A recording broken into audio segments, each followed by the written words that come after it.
When people are regulated by external sources or forces, they tend to lose capacity for self-regulation. And this is an important question. There's no evidence that the positioning of food has any effect in the long run. The problem is, or one problem is, behavioral economics and behavioral public policy, more specifically, is not just one thing. It's really three things. Hello, good evening, and welcome to another IEA event.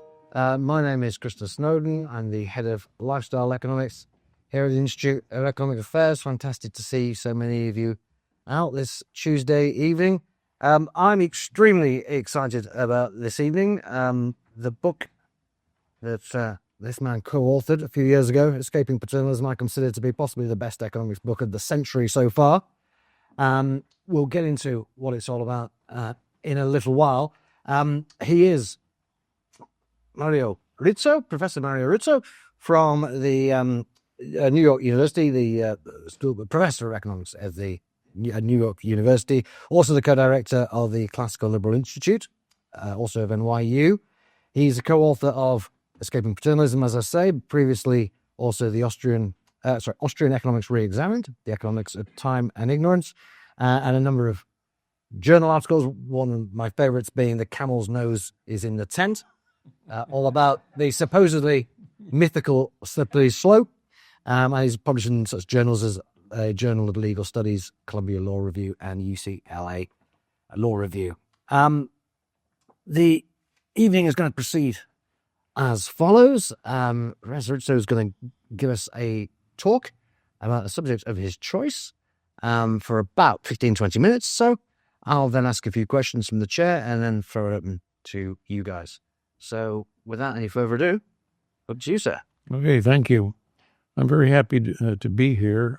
I've known of the Institute for decades, I think going back to the 1970s. My first trip to Britain was to London in 1976, to Windsor Castle, where the so-called revival of Austrian economics took place, and it was a privilege to be part of that, and I'm very happy to be here as well. Okay, so you get this done. So there's my book, the Shameless Self-Promotion. If you admit that you're engaging in self-promotion, it's a little better than if you do it but not admit it. All right. So what this is going to be about 20 minutes or so, there was a debate in this journal, Behavioral Public Policy, the Cambridge Journal, which began about 10 years ago. Cass Sunstein wrote an article designed to be provocative called Hayekian Behavioral Economics. And what he means by Hayekian behavioral economics, we'll see in a minute, is Hayekian paternalist economics. He's referring to the paternalist aspect of behavioral economics. And then my co-author Glenn Whitman and I were asked to write a reply, and we wrote this a reply called The Unsolved Hayekian Knowledge Problem of Behavioral Economics. There was a third article which Cass Sunstein authored in this series. I have to get the exact title because it was a rather odd article. We pointed out a lot of different problems with his thesis in the first article, and he got somewhat impatient and wrote this article called "Come On, Man," on errors, choice, and Hayek on behavioral economics. And it was basically an argument to say that we were ignoring the obvious, that his point was, his basic thesis was obviously correct. It's just that we didn't recognize it. Okay. So that's the root of all this. I have to say, Cass Sunstein is a very unique person. in the sense that I had many disagreements with him, and he knows that and all that. But he agreed to write an essay for a festschrift that's coming out in my honor at the end of this calendar year. So, and he does say that he once wrote me an email and says, "We liberals must stick together." So you can see he's a complex man. All right. So now this is what he says about Hayek. So all these 5 statements are Sunstein's statements, not mine. Hayek said that his chief argument for liberty is epistemic. No single mind or group of minds knows enough to control others. I think that's fairly accurate. Therefore, if the epistemic problem could be overcome, then one argument against intervention and for liberty can be eliminated. If the epistemic problem could be overcome, that's sort of like saying during the socialist calculation debate to Hayek, if there were no epistemic problem of socialism, then I guess socialism's okay, right? It's kind of strange. Okay, third one, Hayek knew that good institutions were necessary for prices to adequately reflect correct knowledge.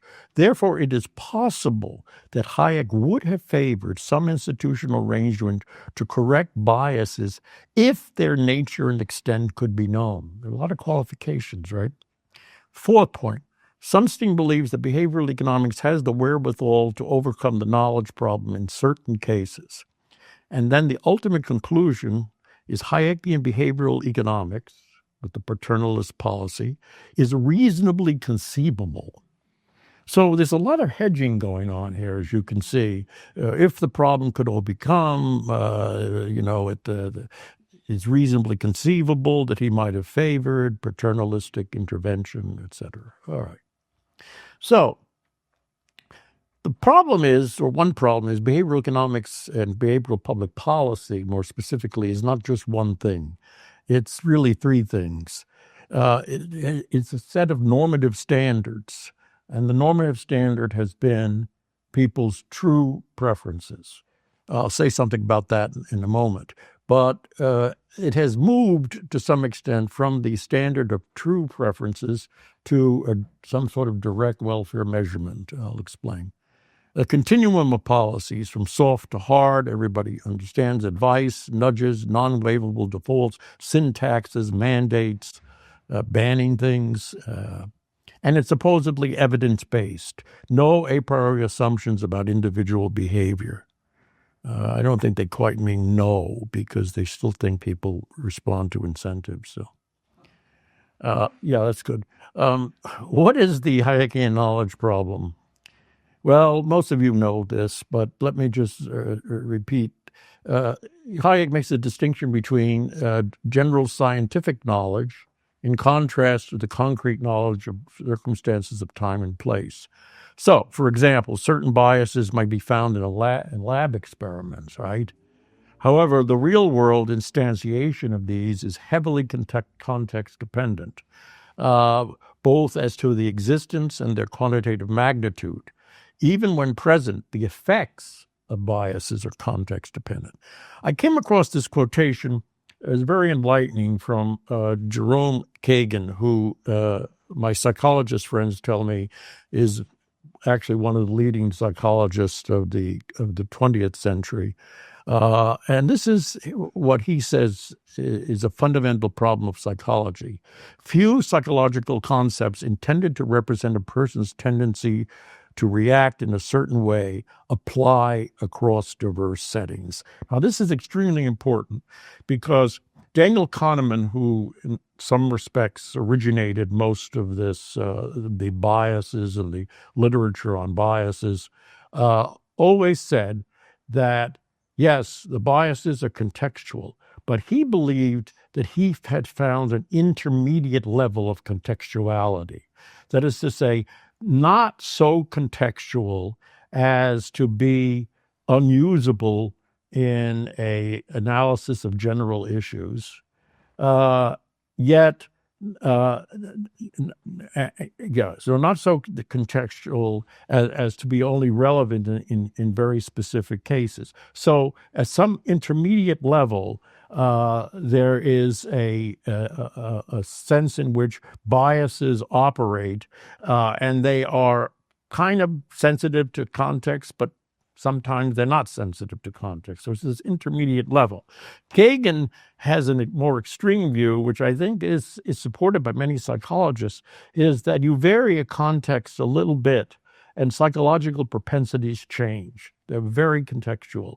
And so in some respects, they're not really good as policy instruments, the information about these tendencies. So true preferences. Well, they're counterfactual. I call them usually now these days counterfactual preferences, because they're preferences that people would have if they had all the relevant information. That's a lot, right? No deficit in cognitive abilities and complete willpower. Now, but this is essentially the picture of the neoclassical man, right? The neoclassical person, the Homo economicus, which behavioral economists say doesn't exist. So therefore, if we can satisfy true preferences, that is, the preferences of this kind of individual which does not exist in the real world, then we're not satisfying the preferences of any particular real world individual. So what exactly are we doing? And that's one of the puzzles about all of this, is that to satisfy true preferences means to satisfy the preferences of people who do not really exist. They're puppets. In the words of Fritz Machlup. All right. So the degree of bias, it's not enough to know the existence of a bias. We have to know its quantitative extent. So, for example, syntaxes. The problem with syntaxes is, or one of the problems with syntaxes is the calibration of how much the tax should be. But the calibration of how much the tax should be depends upon how much people are already controlling their intake of the so-called sin goods.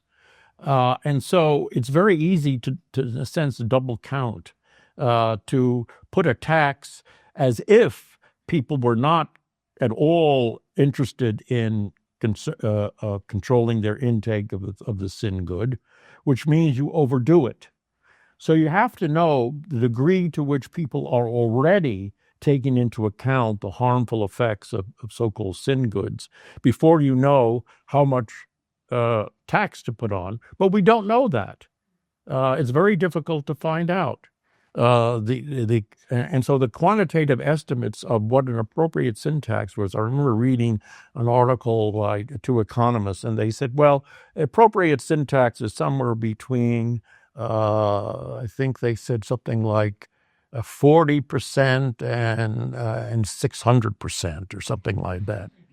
So it's pretty broad. Bias interactions. Normally the literature analyzes one bias at a time, but we're also told that biases are highly correlated with each other. And they're not always correlated in the simple way of all the particular biases in a certain context leading to the same result. That is to say, all the biases leading to too much being, too little being spent on, say, retirement income or preparing for retirement, or any particular outcome. The biases may move in opposite directions. So I give an example here. A person may be present biased and tend to save too little, but often these people exhibit other biases, like, for example, projection bias, overestimating future consumption needs, or plans for too long retirement. This is sometimes known as the denial of death. And so the overall effect is unclear. Biases push in different directions. Population heterogeneity, one bias, behavioral biases are usually one size fits all behavioral policies. So you have one policy for everybody who drinks sugary sodas. But not everybody should restrain, in the interest of their health, forget about the enjoyment aspect. Not everybody should, in interest of their health, restrain their drinking of sugary sodas to the same extent.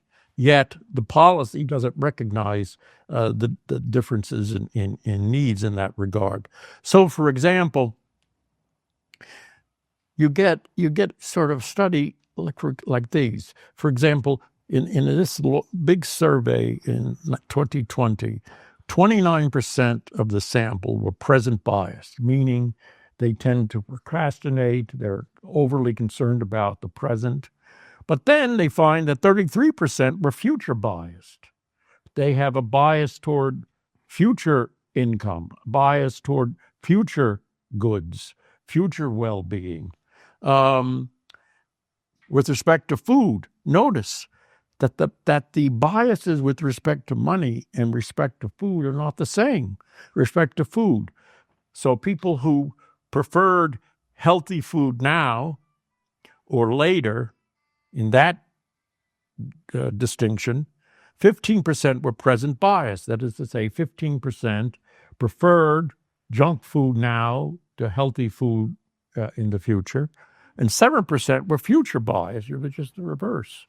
So if you have a population that's going to be covered by a single tax, you have people who have just the opposite bias. If you're in the world of biases now, but if you're in this world of biases, you'll have people who are biased in one direction being pushed in an opposite direction, opposite what their true needs are with respect to consumption. All right, counteracting biases. This is an interesting one. There is no evidence that shifting from sugary drinks to sugar substitute drinks does any good for weight or really any indications of health.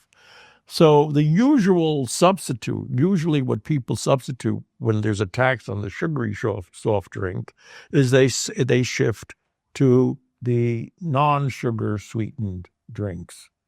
But when they do that, a number of things happen. One, in many cases, they can actually consume more calories as a compensation, right? They find that they have,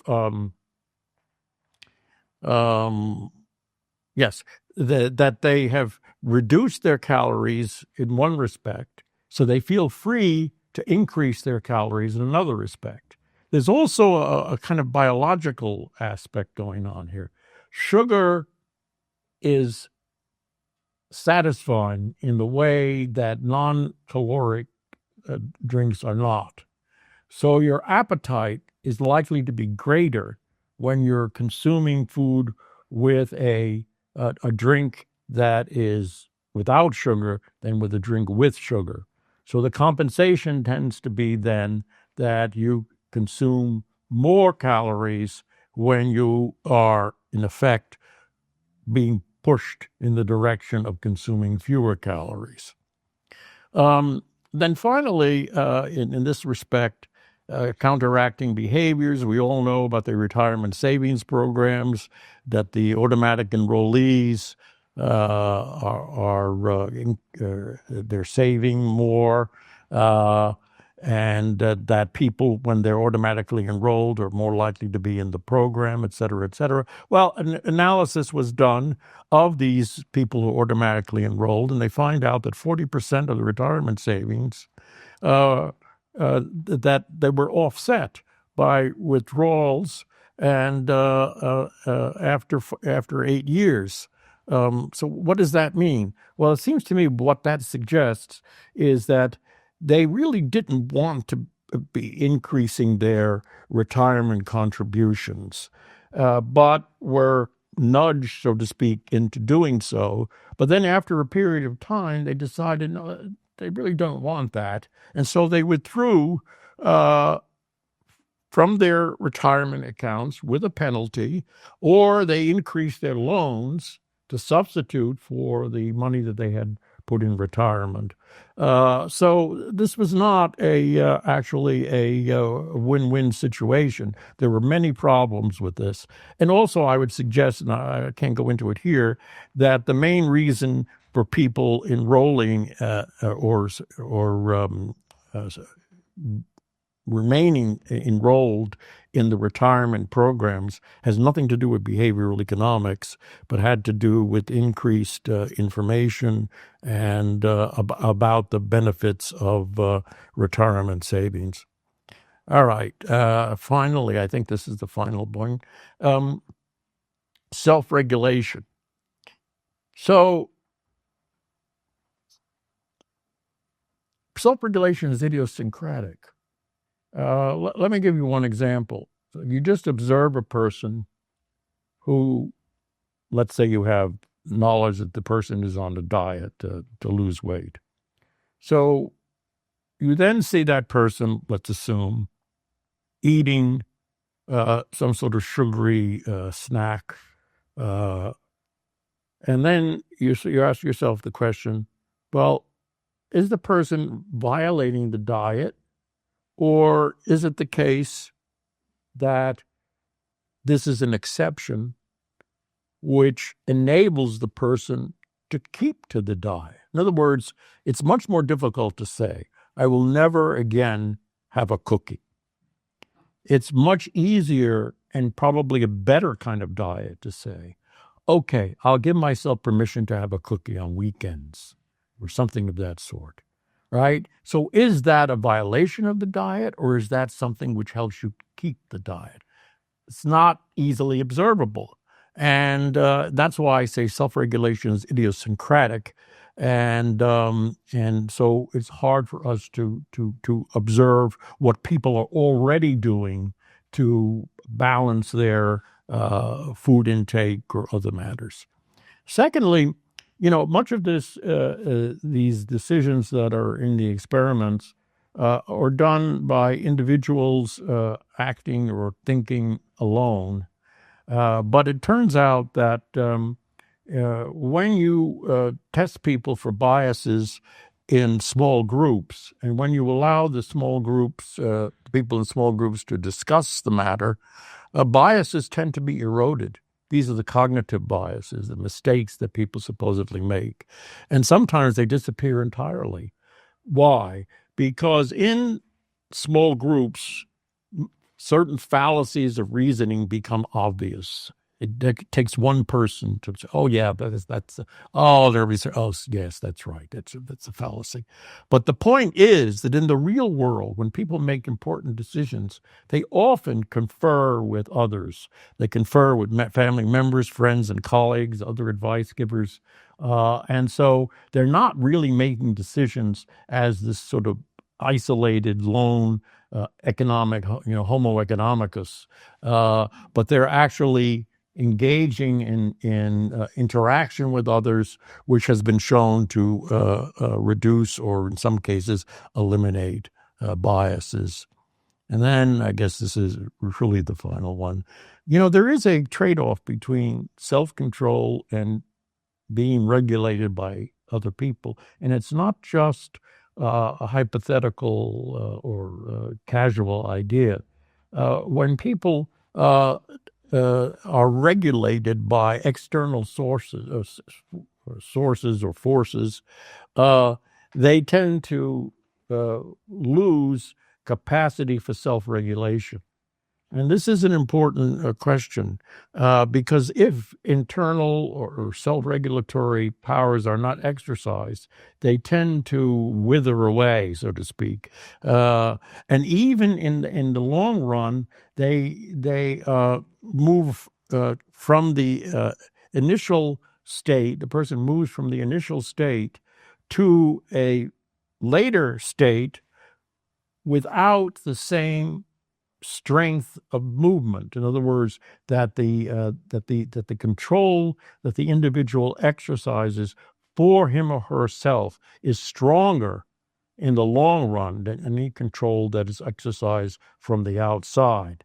So we really have a kind of trade-off when we invoke a paternalistic intervention between utilizing control from the outside and thereby weakening self-control, self-regulation.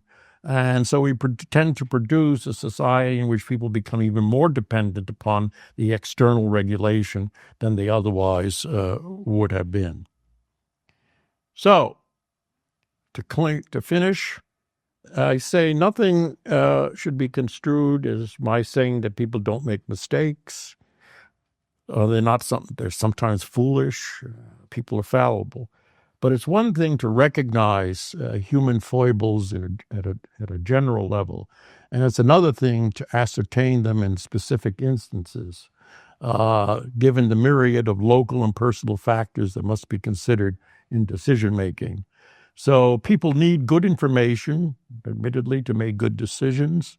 The market can provide much of it, but in some cases, the government may need to provide it.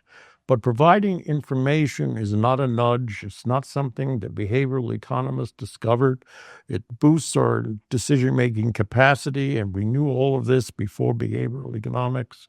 So my general conclusion is that what's good about behavioral economics, at least in the policy area, is that perhaps it refreshes our minds about degree to which people can, in fact, make mistakes, the degree to which they have these foibles. But I don't think it adds anything dramatically new to what we understood before. And therefore, my own view is that behavioral public policy should avoid paternalistic intervention because we don't have the knowledge necessary for effective intervention. That's just one argument, but it's the argument I care to make today. Thank you.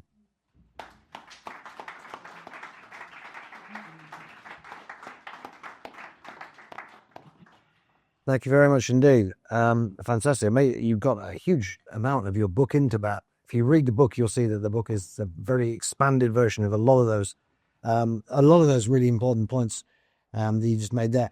I used to, well, I still do talks about paternalism, and I mentioned nudge theory almost in passing because I want to get to the public health paternalism that I write about the most. And for a long time, my take on it was that it's pretty benign, but it's quite trivial, and I wouldn't spend too much time thinking about it because the political implications of it are very limited.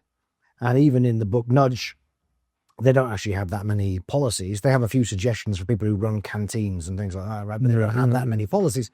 And given their self-imposed constraint of having to be libertarian, paternalist, and so on, and not changing the costs and benefits, I just thought, this is not very important. Now, since reading your work, my position this has hardened somewhat. But one of my main arguments used to be, and I want to put this to you, is that, as they say in that book Nudge, defaults are inevitable. There's nothing natural about them. They are created by somebody, and very often they're created by people who want to make a bit of money out of you. And so, for example, it's often more easy to subscribe to something than it is to unsubscribe. And there's various opt-ins or opt-outs that suit the person who's providing you with the product. Right. And so what is wrong in some circumstances with a bit of intervention that just flips that default? For example, if we had a canteen run by the state, so a school canteen, an army canteen, something like that, in Nudge they suggest put the fruit under a light bulb early on, put the fries towards the back, put the vegetables to the front. You can still reach them all.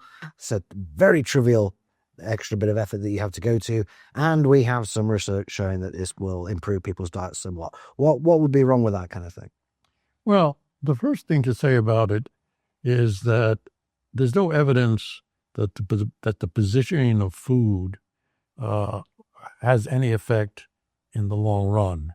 But by the long run, I don't mean long run. I mean within, month or two, that there's any effect tends to rests on the novelty of the situation, namely that, oh boy, okay, so the fruit is here first.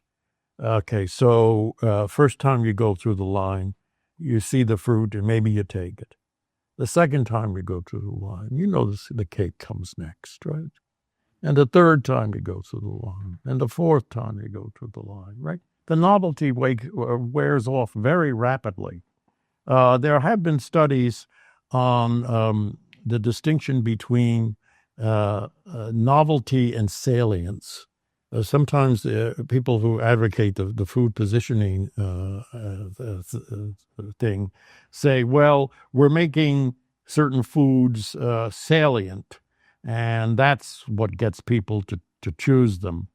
But in fact, salience and novelty are very closely connected, right?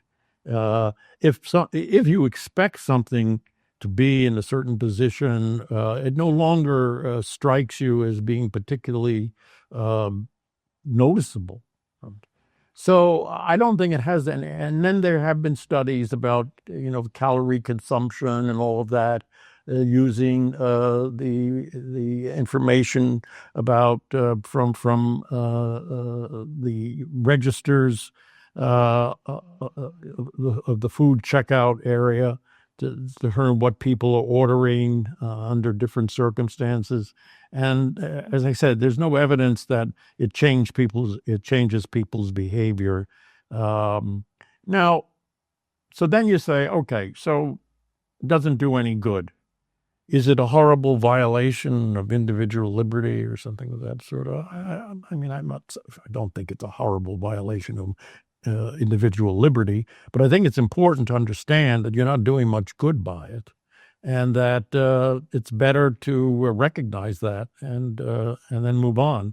So my basic argument is that it doesn't do any good. Fair enough. I was speaking to somebody who was working in the nudge unit. We have a nudge unit, the Behavioural Insights, Right. BIT. I was speaking to someone who was quite high up in that in the early days, and I asked him what he thought the main achievement of the nudge unit had been, and without hesitating, he said auto-enrollment of workplace pensions. Now, you touched on this a little bit. But what would your objection be to that? Okay. Let me give you some background in the American case. Before about 2006 or so, the general rule was that if you did not actively sign up for the pension program or if you didn't actually actively sign up, you were not enrolled. Yeah, right ahead, exactly the same. Right. So that was the rule. Then the law was changed. And what law are we talking about? Well, the previous law was that if you were automatically enrolled in something, you had legal rights against your employer to sue. Sue for what? Well, the problem that employers faced was the following. If you put the worker in a very, very safe investment vehicle, which, as a consequence, had a very low rate of return, you could sue for putting you in that vehicle, which you would claim harmed your retirement savings because the very return is so small.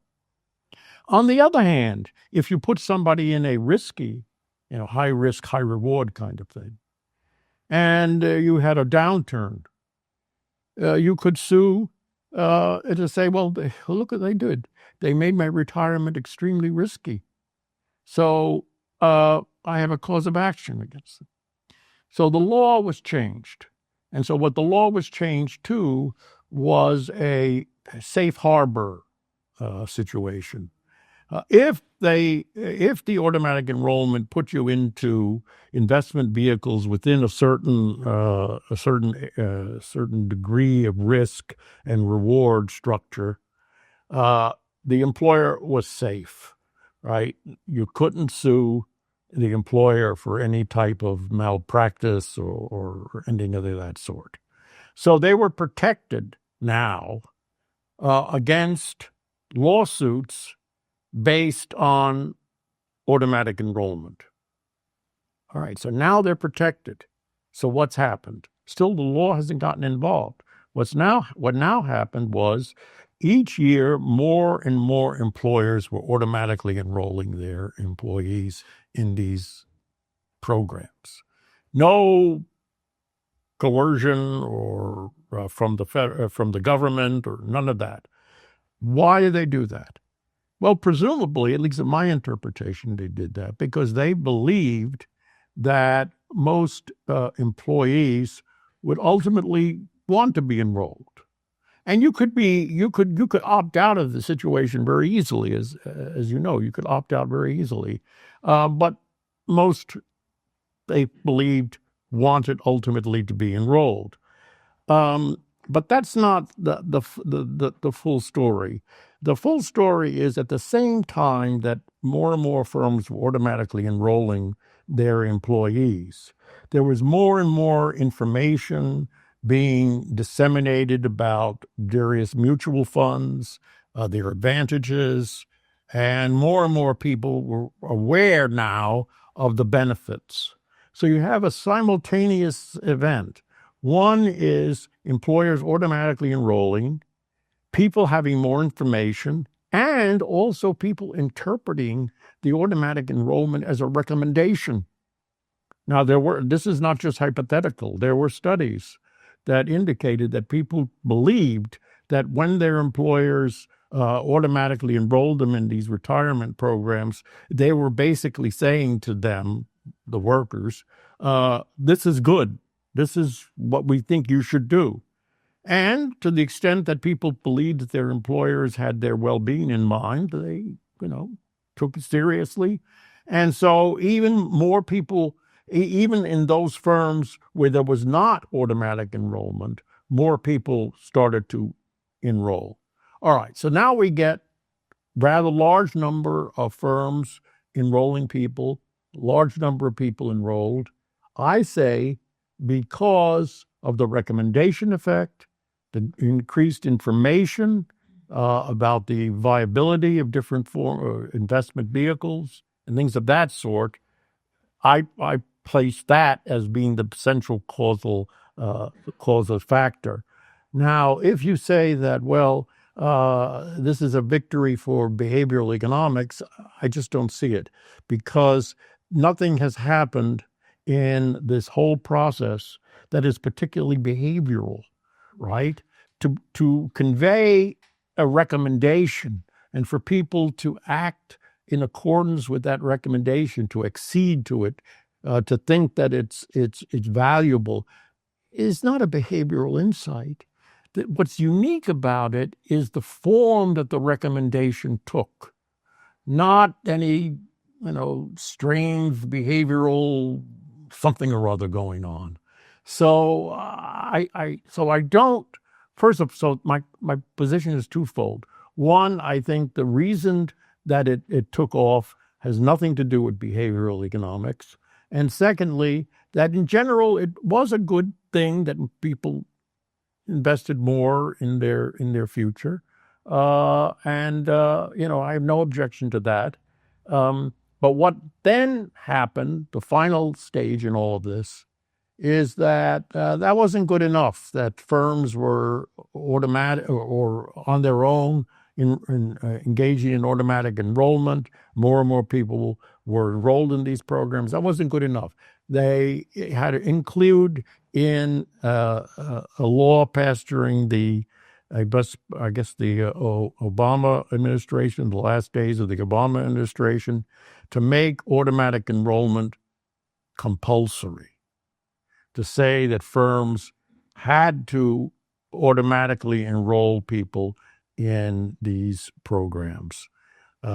Why they needed to go that extra step, I don't know, because it was a movement that was taking place without any state intervention.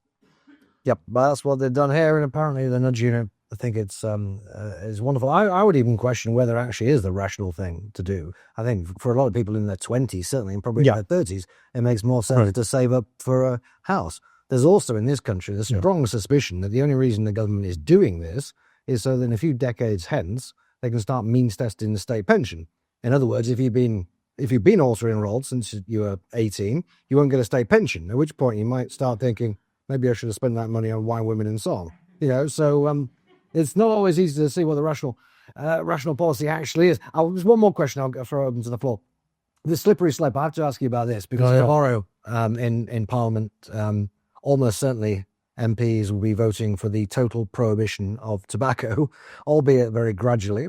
But this is something that would have been denied by even the most extreme anti-smoking activist, even 5 years ago in this country, as being a ludicrous libertarian slippery slope invention. You write, well, you've written quite a bit, even previous to writing the book with Glenn Whitman, about this slippery slope. Now, of course, the first thing people say when you mention slippery slope is it's a fallacy, which strictly speaking it is, right? It's not inevitable, and yet it does keep happening. In relation to behavioral economics in particular, what's your take on the slippery slope? Why does it keep happening, and what are the dangers? Well, Glenn Whitman and I wrote about slippery slope outside of the context of behavioral economics a number of years earlier, around 2005 or something like that. And this issue of whether slippery slope arguments are some sort of fallacy or not is a live issue. I interpret slippery slope arguments empirically. That is to say, it's not sufficient to say, you do X and then the foot in the door, and before you know it. I remember, let me give you a funny example. I once organized a Liberty Fund conference on Herbert Spencer. And Herbert Spencer has an article called The Coming Slavery. And in that article, he discusses the trends in Britain in his time that were leading to more and more government intervention. Okay? So one of the participants in the conference kind of made fun of Spencer. And the way he put it, he said, this is supposedly Spencer, public library today, gulag tomorrow. And to my response was, well, we did get public libraries and we got the gulag. So,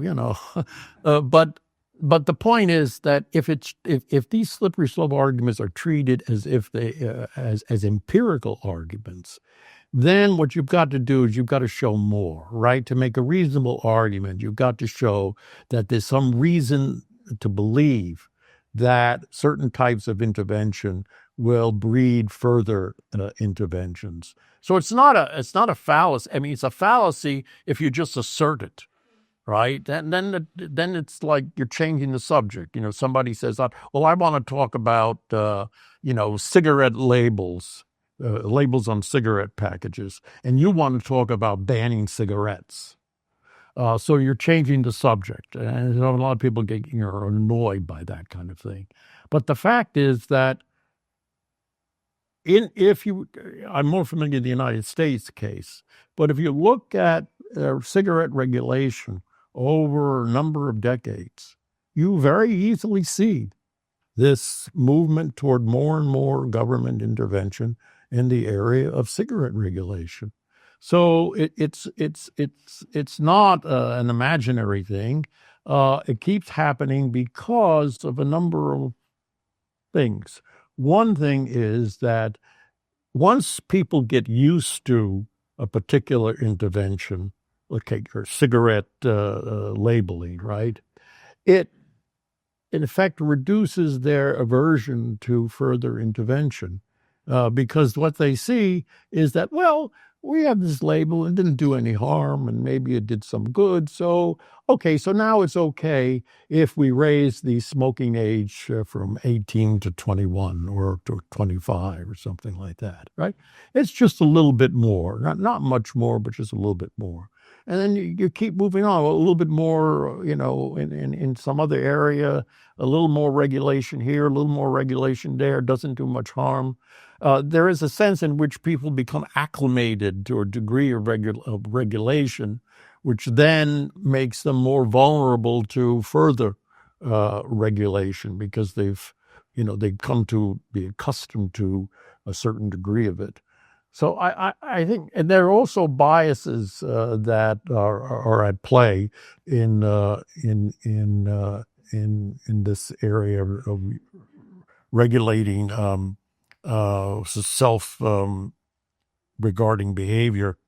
And one of the most important aspects of it is that people are generally more aware of an intervention when it's new, when the proposal is new. But when you discuss it after a while, in further discussion, people become almost numb to it, because it seems quite ordinary. People have been talking about this regulation for a long time. It's nothing special. It's going to move that. We outline a number of arguments, rigorous arguments in the book relating to the biases as they affect policymakers. We all know that policymakers are very present oriented. So in a sense, they don't look to the future in the way that you and I might when we're making decisions for ourselves, because they're not in office, right? This is an understanding that is long prior to behavioral economics. People are not in office for long periods of time. United States, we have these 2 and 4 year periods of time in which politicians have a fixed term, and they don't necessarily look beyond the next election. And so these biases that are focused on just the present, disregarding the tendencies that you set up for future regulation, are quite ordinary to ignore that for politicians. I'm not going to be in office 10 years from now when this becomes some other policy. So. Thank you. Right. Would everybody in the room please put their hand up? Everyone put their hand up. Audience participation, put their hand up. And yeah. Okay. If you haven't read the book Nudge, please put your hand down. Right. Now, see, that is a nudge. Apparently, that gets more people participating. You can put it down now. I saw a behavioral economist do that at a conference once, and I've never done it because it's annoying to you, and doesn't get anybody very far really. It's not even paternalistic particularly. It's good for the person on stage because they can get a slightly more accurate answer to their question, but it's annoying for everybody else, which is kind of behavioral economics in a nutshell. Now, if you have a question, just put your hand up. Right, I'll take 3 at a time, please. Could you come down the stay room and then a couple of others up here, please? Hi, Naya. My name is Ree. I work here at the IEA. Thank you very much for your very insightful discussion. And I wondered if you could tell us a little bit about what you think about the moral case against paternalism. There are a couple of cases of that in the UK in which I think the moral case is particularly important, especially when it comes to things like organ donations. So in the UK, you have to actively opt out if you don't want to donate your organ after you die. Do you think that's immoral? Also not paternalistic, incidentally. A lot of the things that people say are libertarian paternalism aren't paternalistic. The fly on the urinal is not paternalistic, but it's always presented as a great match. Organ donation, how does it help you? You're dead. No way is it paternalistic. It helps the government in some way, or some doctors, and obviously some. I think Sunstein calls it somewhere like libertarian beneficence. Something like some weird name like that. But there is a study. I don't have it right on the top of my head, but there was a study of comparing countries in which in organ donation, you opt in or you opt out. Okay, in the United States, you have to opt in. In Britain, you have to opt out. Is that the rule? Do you know? In Wales, I do. This across the whole of Britain now, is it? Yeah. Okay. Okay. And what the study comparing the two systems seemed to indicate is that in actual fact, the actual donations were no different depending with respect to which system you were in. And why is that? Because ultimately, families have the last say. Yeah.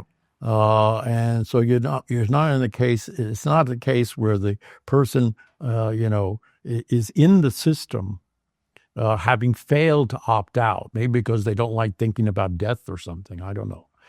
Has failed to opt out, where they don't take the body and rip out the organs with the family screaming stop. This is not happening. So I don't think, at least as far as that study is concerned, it didn't seem to make much of a difference.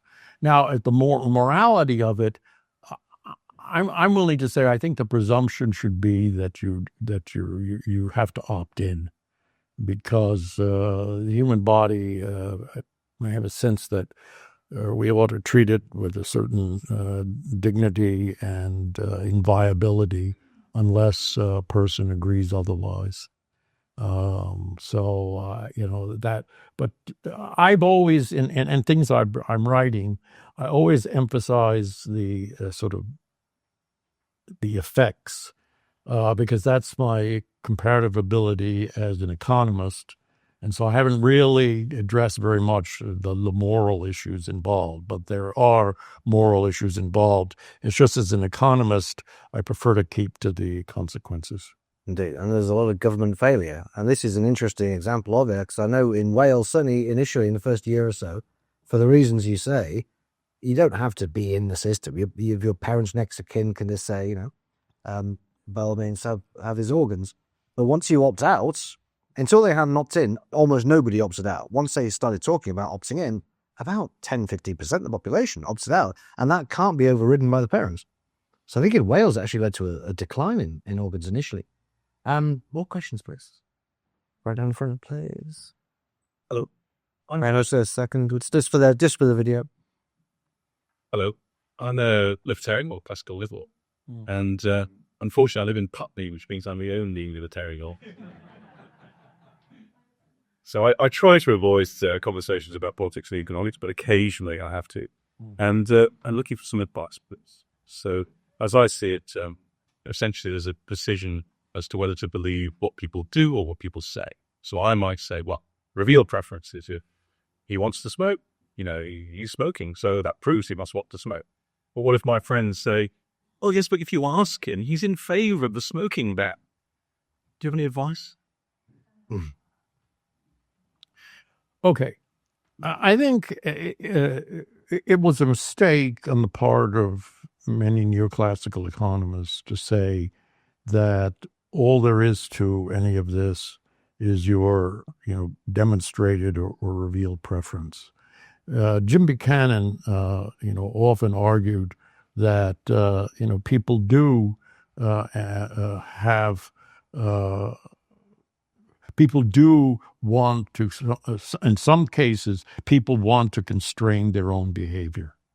Okay, so for example, let's look hypothetically, you go to a party, and you know that with this particular group of people that you're going to drink too much, right, at this party. And so before you go to the party, you bring a friend, and the friend is instructed to keep your drinking down. Now, what is that? Well, that's self-constraining behavior, which you voluntarily undertake because you know that you have a certain weakness for drink in this context. So I would not want to say that just because a person smokes or just because a person drinks, that's all there is to it, and that's what they want to do, and that's the end of the story. I do recognize that self-constraining behavior is something that people do want. I think in the case of a person saying, well, they would like there to be a law against it, well, in some sense, that's quite, I would say, it says selfish in a sense, right? That you want the law to do for you what you don't want to do for yourself, or you don't want to enlist the assistance of your friends or neighbors to help you, and therefore you want the whole society to be regulated in the way that you wish to be regulated. So I would say that there is a valid case for self-constraining behavior, but I think that asking the state to do it makes it more general and implicates people who may not want to be implicated in that constraint. Yeah. Creates a huge number of externalities, basically. Can we just take both of these? The senile lady here and gentleman there. Hi, good evening. Hi, good evening. My name is Christina Mundau. I would love to hear from you regarding to the third point of the conclusion. You're saying good information. What would it be good information? And how the market could provide those information? And what the government may need to provide it in some cases, as opposed to the government to be responsible to regulate and dissemination of those information. Thank you. It's going to take the question of just behind as well. So that's a perfect segue. I wanted to pick up on the third point as well, so maybe you can take this as a joint response. I think that also information needs to be presented in a reasonably factual, unemotional way. People need a bit of time to reflect on it, and they shouldn't be in a stressful environment while they're making a decision off the back of it. Maybe you could touch on sort of some of those other factors. All right, can I deal with these two? Yeah, please. Because they're all related. Yeah. All right. John Stuart Mill, somewhere, maybe it's in On Liberty, makes a distinction between regulation and providing information. And I think that's an important distinction, right? Information should not bias the decision one way or another. If neutral provision of information is what I'm talking about, right? It doesn't move you necessarily in one direction or another, smoking, not smoking, whatever it is. Now, yes, the market provides lots of information. For example, I always was impressed by the two major mutual fund companies in the United States, Vanguard and Fidelity. And Vanguard, for example, provides tables of comparisons, not only of their own mutual funds, right? The level of risk, various things that you would be interested in deciding which mutual fund to buy, but also the mutual funds of other companies. So you can put in the table of comparison, I think you can compare up to 5 at a time. You can put some Vanguard funds, you can put some funds of some other company, and then they compare according to 5, 6, 7, I forget how many criteria, including a risk measure and things and record of returns. So there you are. You've got a market, right, providing information not only about the funds that they sell, which to a certain extent that would come under a certain degree of regulatory control, but also the funds of other companies, which they're not required to give you the information on, but they do, because they, all right. So the market does provide information. There are investment advisors. There are magazines, that Kippingler's investment magazines, there's all sorts of things. So markets provide lots of information. There are some cases in which markets don't provide may not provide adequate information. Many of these are cases where there may be some manipulation going on by the seller of a particular product, and things of that sort. But generally speaking, markets do provide information. I don't have a general theory about when the market provides adequate information and when it doesn't. But It does provide information. Now, the interesting behavioral question in all this, because provision of information was something we all knew about before behavioral economics. Everybody knew that if you didn't have good information, you couldn't make good decisions. That was always understood. But the addition of behavioral economics to this debate is this question of the context in which you have the information, you get the information. The point you're making about stress, the point that some people make about salience, is the information salient?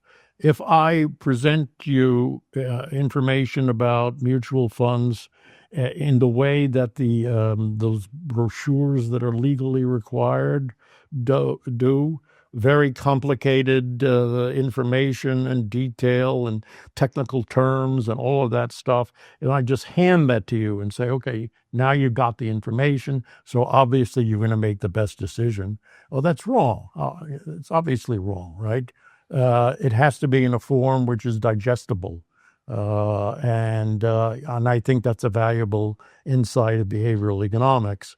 But I don't think that it creates a bias such that we need the state to help us out of this. I think there's plenty of information that's provided in simple ways and digestible ways.